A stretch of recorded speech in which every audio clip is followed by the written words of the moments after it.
Tape Riksa y las enseñanzas Dzogchen.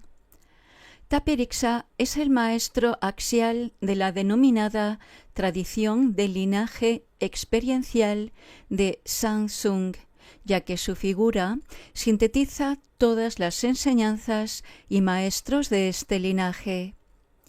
Es el maestro 25º del linaje de transmisión que, comenzando con el Buda Samantabhadra, pasa por Tongpa Serap y llega hasta el propio maestro de Tape Riksa llamado Sepung Dakpa Gyaltsen. Todos esos maestros alcanzaron la realización del cuerpo de arco iris, que supone la disolución del cuerpo físico en el momento de la muerte. Dakpa Gyaltsen es el responsable de la estructuración de las enseñanzas del Samsung Nyengyud en los ciclos externo, interno, secreto y muy secreto. Se dice que, cuando Tape Riksa recibió estas enseñanzas, se retiró durante 9 años a una zona situada al este del monte Kailash, en una caverna cerca de Taruk, un gran lago salado, donde practicó hasta alcanzar la realización del cuerpo de luz de la gran transferencia, disolviendo su cuerpo físico en la vasta expansión del cielo sin dejar ningún resto tras de sí. Hasta la aparición de Tape Riksa, los preceptos del Dzogchen eran transmitidos oralmente a un solo discípulo en la forma de upadeshas o instrucciones secretas. Sin embargo, a partir de Gyerpungpa Nansher Lopo, una figura de indudable historicidad y coetánea de Padmasambhava y de otros importantes maestros indios y tibetanos, estas enseñanzas comenzaron a ser recogidas por escrito. Una medida ciertamente previsora, pues en los años siguientes las enseñanzas Bon serían objeto de implacables persecuciones. Posteriormente, en el siglo X, las enseñanzas fueron traducidas definitivamente al tibetano por el último maestro del linaje de la transmisión experiencial, nacido en Samsung y de nombre Ponchen Senpo. Pero, si bien Gyerpungpa Nansher Lopo, principal discípulo de Tape Riksa, era un adepto avezado en la práctica del Tantra y poseía numerosos poderes mágicos, no había alcanzado el Siddhi supremo de la iluminación. Entre los poderes mágicos de Gyerpungpa se cuenta la capacidad asociada a la deidad meditativa Meri, deidad tutelar de las enseñanzas del Samsung Nyengyud, de lanzar misiles mágicos. Además, Gyerpungpa no solo era un gran erudito y practicante, sino que también era el sacerdote personal del rey de Samsung. En esa época, en torno al siglo VII, el reino de Samsung estaba a punto de ser anexionado definitivamente al Tíbet bajo el gobierno del célebre rey budista Trisong Detsen. Tape Riksa suele ser representado como un adolescente de 16 años, una figura blanca y translúcida como el cristal, rodeada por una esfera de arco iris, con el cuerpo completamente desnudo, sin ornamentos de ningún tipo y sentado sobre un loto que se halla suspendido en medio del cielo. Esta es la forma en que, según la tradición, se manifestó a su discípulo Gyerpungpa. Al principio de cualquier práctica de Dzogchen, en la tradición Bon, siempre se lleva a cabo su invocación. Según recogen las antiguas crónicas, Gyerpungpa permanecía en retiro en una pequeña ermita, protegido por un rico nómada, llamado Mergyungpo Yundrung Gyaltsen. ese rico benefactor se encontró con un niño aparentemente perdido y vestido de manera andrajosa, quien, tras declarar que era huérfano, pidió trabajo, afirmando que era capaz de desempeñar cualquier tarea. El hombre acogió al niño y le encomendó la misión de cuidar el ganado. Cierto día en que el pequeño estaba buscando leña, el ganado se dispersó y, con la excusa de ir en su busca, arribó portando un gran hatillo de leña sobre su espalda a la entrada de la gruta donde se encontraba meditando Yerpumpa. Dejando caer su carga de golpe, el niño comenzó a proferir toda clase de alabanzas, pero también algunas palabras de crítica dirigidas al meditador, quien, tras la sorpresa inicial, dudó de la elocuencia y sinceridad de las palabras del pequeño.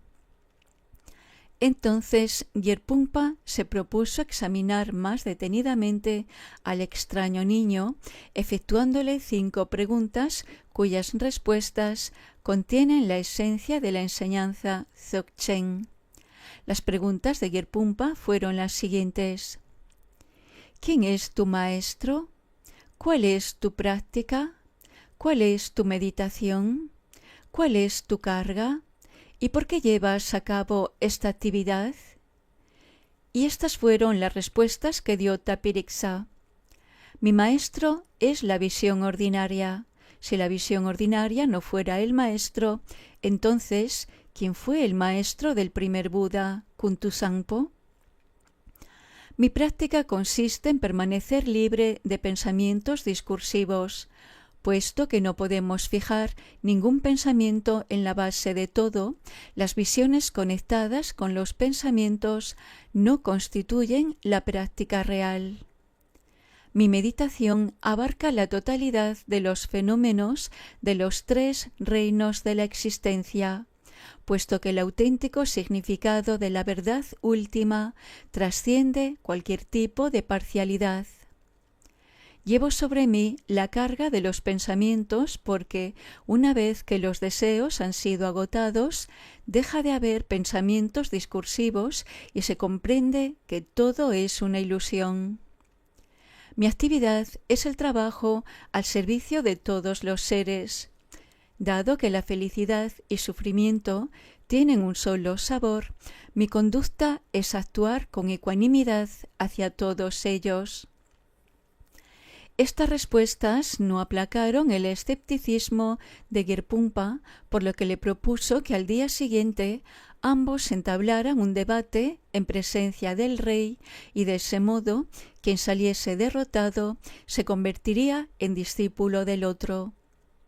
Ante esta propuesta, el niño profirió 3 sonoras carcajadas y dijo: «Los debates son un juego de ciegos.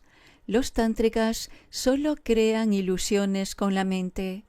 Los eruditos solo emiten palabras vacías y carentes de sentido. No merece la pena perder el tiempo con todo eso». En ese momento, Yerpumpa reconoció que el niño debía de ser una emanación espiritual, un Mahasiddha. Se quedó en silencio sin saber qué decir, y cuando miró al pequeño, ya no vio al huérfano harapiento, sino una gloriosa visión de un joven de 16 años de edad, suspendido en el espacio, en medio de una esfera de arco iris, con un cuerpo puro como el cristal, transparente, desnudo y carente de adornos. Cuando Yerpumpa ofreció al joven oro a cambio de sus enseñanzas, éste replicó: «Yo soy Tapiriksa. Si ofreces oro a los pájaros, ¿acaso lo aceptarán?». Yerpumpa se mostró nuevamente de acuerdo y Tapiriksa le dijo entonces que le enseñaría a liberarse de todas las acciones sin dejar rastro, como los pájaros que surcan el cielo. Mientras tanto, el rico terrateniente, advirtiendo que el niño había desaparecido con el ganado, partió en su busca y llegó a la cueva donde pudo presenciar lo que estaba sucediendo.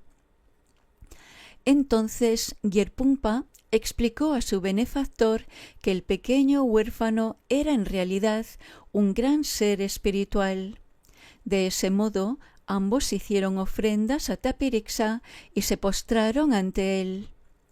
Entonces el joven, suspendido en el vacío, les transmitió una serie de enseñanzas esenciales subdivididas en las 4 cosas buenas, las 4 cosas aplicables a la mente, las 5 prácticas, los 4 adiestramientos relacionados con el estado natural y la triple confianza. Se considera tradicionalmente que cada sección de esta enseñanza responde sucesivamente a las preguntas iniciales formuladas por Gyerpumpa. ¿Quién es tu maestro? ¿Cuál es tu práctica? ¿Cuál es tu meditación? ¿Cuál es tu carga? ¿Cuál es tu trabajo? Las 4 cosas buenas. Cuando la mente no se apega a las apariencias externas e internas, éstas se liberan por sí mismas. De ese modo, debemos permitir que el reconocimiento intrínseco, que está más allá de toda parcialidad o prejuicio, libere todas las apariencias sin conceptualizarlas ni juzgarlas. Dejarlas estar de ese modo es la primera cosa buena. Cuando la meditación está libre de pensamientos, conceptos, la mente permanece en un estado de claridad espontánea que la mantiene a salvo de las experiencias descontroladas. Así pues, la segunda cosa buena es mantenerse al margen de las distracciones. En lo que a la conducta se refiere, ésta debe carecer de apegos y expectativas, permaneciendo alerta y relajada. En ese caso, debemos desconectar directamente todos los juicios y conceptos y todas las apariencias que puedan ocurrir, dejándolas tal cual son. De ese modo, la tercera cosa buena consiste en cortar de manera inmediata todos los apegos y conceptos que surgen. En lo que respecta al fruto o a la meta, ésta no ha de ser buscada ni sepultada bajo nuestras expectativas, sino que todo emerge espontáneamente tal como es. Cualquier expectativa o ansiedad concierne al futuro, es liberada en su propia condición original de vacuidad. Este proceso de liberación natural es la cuarta cosa buena. Debes observar cuidadosamente todos estos tópicos concernientes a la visión, la meditación, la acción y el fruto para comprobar si representan el sendero de la claridad o, por el contrario, de la ausencia de claridad, concluyó Tapirixa mientras permanecía suspendido en el cielo. Tanto Gyerpumpa como el benefactor permanecieron en silencio. Después de un rato, Tapirixa añadió: las 4 cosas aplicables a la mente. Ninguna actividad externa o interna puede mermar o agotar la realidad última, dharmata, porque ésta se halla más allá de la práctica. No existe nada material ni substancial en la realidad última que pueda ser objeto de disminución o incremento. Por tanto, en la práctica, la mente debe permanecer en la misma condición de no substancialidad, que es su naturaleza vacía. No se puede llegar a conocer el Dharmakaya con la conciencia convencional ni con las actividades mentales, puesto que está más allá de todas las causas primarias y secundarias, y eso también es aplicable a la mente. Por eso hay que practicar manteniendo la mente más allá de causas y condiciones. No se puede encontrar la mente cuando se la busca porque ésta carece de existencia inherente. Por consiguiente, hay que practicar sin perder de vista la ausencia de existencia inherente de la mente. No se puede cambiar el estado natural por ningún medio y por esa razón hay que practicar manteniendo la mente en dicha inmutabilidad. Debes examinar detenidamente estos tópicos para comprobar si se aplican o no a tu propia mente. Las 5 prácticas. Dado que no existe ninguna parcialidad o unilateralidad como la dualidad de yo y otro en el estado natural, ¿acaso todas las visiones no surgen igualmente sin parcialidad? Por tanto, hay que practicar sin parcialidad o unilateralidad con respecto a nada. Dado que no existe ningún aferramiento en el estado natural, ni aprehensión de objetos externos, ¿acaso estos no se liberan por sí mismos en la vacuidad? Por eso hay que practicar sin apegarse a las apariencias, emociones ni pensamientos y sin tratar de liberarlos, sino dejándolos tal cual son en sí mismos. Dado que el estado natural carece de nacimiento o muerte, no se sigue de ello que todas las visiones y apariencias que surgen en ese estado emergen y permanecen en esa misma naturaleza que no es producida por nada. Por eso hay que practicar sin tratar de incrementar ni mermar las apariencias.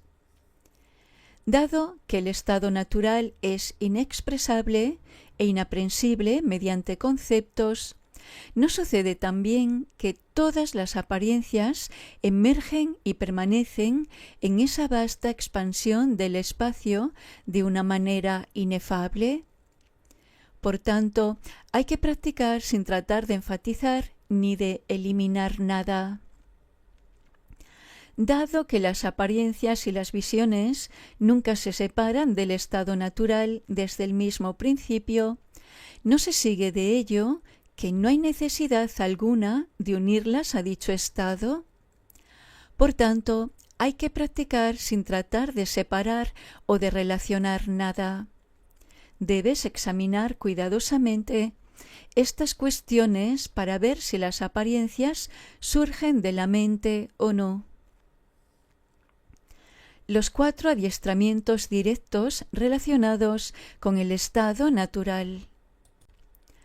Puesto que la mente no depende de largas sesiones de meditación y las oportunidades de estas son muy escasas, debemos intentar permanecer en el estado natural allí donde nos encontremos y comprometernos a adiestrarnos directamente en dicho estado, practicándolo sin dilación. Puesto que en el estado del gran gozo no existen distracciones, debemos permanecer en el estado natural allí donde estemos y adiestrarnos directamente en esa disposición natural y practicar sin establecer diferencia alguna. Puesto que el significado del estado natural es lo incondicionado, basado en el poder de la inseparabilidad de apariencias y vacuidad, debemos permanecer en el estado de contemplación allí donde estemos, adiestrándonos directamente en la disposición natural del estado de contemplación. Puesto que en la esencia misma no hay nacimiento ni muerte, emergencia o cesación, sino que es un estado no producido por nada, debemos permanecer en el estado natural allí donde nos encontremos y adiestrarnos directamente en su contemplación. Debes examinar cuidadosamente estos puntos para determinar si tu práctica es suficientemente estable o no. La triple confianza. Cuando se comprende que el estado natural carece de existencia intrínseca, se tiene suficiente confianza para tomar una decisión irrevocable con respecto a todas las cosas. Cuando comprendemos la inseparabilidad de apariencia y vacuidad, tenemos la suficiente confianza para decidir que todo tiene un solo sabor. Cuando se comprende que el estado natural carece de parcialidad o juicios, se alcanza la confianza que está libre de todas las limitaciones. Solo aquel que posee estas tres confianzas puede llamarse practicante del Dzogchen. Al concluir, Tapirixa les dijo que mantuviesen en secreto su enseñanza y añadió que, si no le olvidaban, volverían a encontrarse de nuevo. Luego desapareció en una masa de luz de arco iris. 5 años después, Gyerpungpa se encontraba retirado en una isla situada en el lago Darok, cuando tuvo su segundo encuentro con Tapirixa, quien se le apareció nuevamente rodeado de una masa de luz y le habló del siguiente modo: «Has practicado lo que te he enseñado, de modo que te daré nuevas enseñanzas. Escucha con atención, esta enseñanza conduce a la liberación a los mejores de los seres humanos». Las 3 importantes declaraciones que efectuaré ahora contienen la esencia de las 84.000 enseñanzas del Dzogchen y el Bon. Proceden del Dharmakaya a través de los 9 seres iluminados y los 24 maestros. Son las enseñanzas más importantes del Bon. Si no conoces esta enseñanza, eres como un ciego tratando de guiar a otro ciego.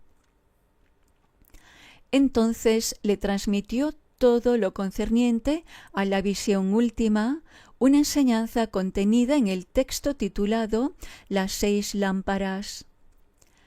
A la postre, en su tercer y último encuentro, Tapirixa transmitió a Gyerpungpa las enseñanzas denominadas los 8 preceptos y los 21 clavos, Cerbu.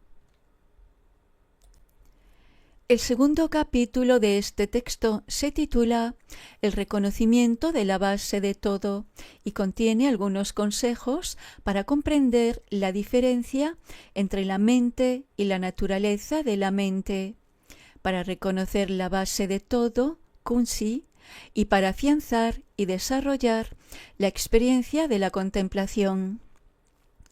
Merece la pena que nos detengamos en esas recomendaciones, ya que contienen las claves de la contemplación Dzogchen. Según diferentes comentaristas, hemos de entender estos 9 métodos como una profundización creciente de la contemplación, puesto que siempre se trata, claro está, del reconocimiento, la familiarización y la completa integración del cuerpo, la palabra y la mente con el estado natural. Renunciar a las distracciones mediante los 3 votos. Los 3 votos se refieren al control de las acciones relativas a las 3 puertas del cuerpo, palabra y mente, es decir, los movimientos del cuerpo, el habla o la respiración y los pensamientos. El primer voto consiste en no hacer nada en especial con el cuerpo. El segundo consiste en no hacer nada con la palabra ni la respiración, como repetir mantras o tratar de controlar la respiración de algún modo, mientras que el tercero consiste en no hacer nada, absolutamente nada, con respecto a los pensamientos y las emociones. Sin embargo, el mantenimiento de este triple voto no implica que debamos tratar de detener deliberadamente nuestras acciones físicas, palabras y pensamientos, sino que se trata más bien de descubrir el modo en que las acciones, las palabras y los pensamientos cesan por sí mismos de manera natural. Es como el descanso o el abandono que sucede al completo agotamiento cuando hemos efectuado un gran esfuerzo. Es el agotamiento que tiene lugar cuando constatamos que hemos llevado a cabo todas las actividades, palabras y pensamientos posibles. En ese sentido, el maestro Drukgyalwa Yundrung aconseja que, para poner en práctica los 3 votos y las 3 relajaciones conjuntamente, debemos reflexionar primeramente sobre todas las acciones que hemos podido llevar a cabo con el cuerpo, la palabra y la mente desde el sin principio de los tiempos y, a continuación, preguntarnos a dónde nos ha conducido todo eso. Aquí se incluyen tanto las acciones negativas como las positivas, puesto que todo acaba deviniendo inútil y convirtiéndose en causa de insatisfacción. Comprendiendo que no queda nada de todas esas acciones inagotables, palabras absurdas y pensamientos perturbadores, relajamos completamente el cuerpo, la palabra y la mente en la gran relajación, como un anciano que mira despreocupadamente cómo corren los caballos salvajes. Por esa razón, para acometer la contemplación del Dzogchen, al principio es necesario poner fin a todas las actividades del cuerpo, la palabra y la mente, negativas, positivas o neutrales, incluyendo plegarias, mantras, concentraciones y visualizaciones. Reposar la mente en la triple relajación. La liberación del cuerpo consiste en relajar todas las acciones del cuerpo en la no acción. La liberación de la palabra consiste en relajar completamente el habla en el silencio, mientras que la liberación de la mente consiste en relajar todos los pensamientos y actividades mentales en el estado de no pensamiento. Eso no significa, como decíamos en el apartado anterior, que debamos cortar deliberadamente nuestras acciones, palabras y pensamientos, sino más bien reconocer el estado de no acción dentro de la acción, reconocer el gran silencio en el seno del sonido y reconocer el no pensamiento en el mismo pensamiento. Afianzar el reconocimiento de la base, Rigpa, mediante los 3 modos de permanencia. Hay que dejar ser las cosas sin esfuerzo mental alguno. Hay que dejarlas ser tal como son en la gran naturaleza. Hay que dejarlas ser sin intentar ningún ajuste ni cambio. Dicho de otro modo, hay que permanecer en la mente tal cual es, sin cambiar el movimiento mental, permanecer en la esencia del estado natural y permanecer sin limitaciones en el estado natural. En suma, hay que dejarlo todo tal como es. Cortar las tendencias kármicas mediante los 3 no seguimientos. No hay que seguir las acciones del cuerpo, la palabra o la mente, ni las posibles visiones que surjan, sino permanecer plenamente en el estado natural.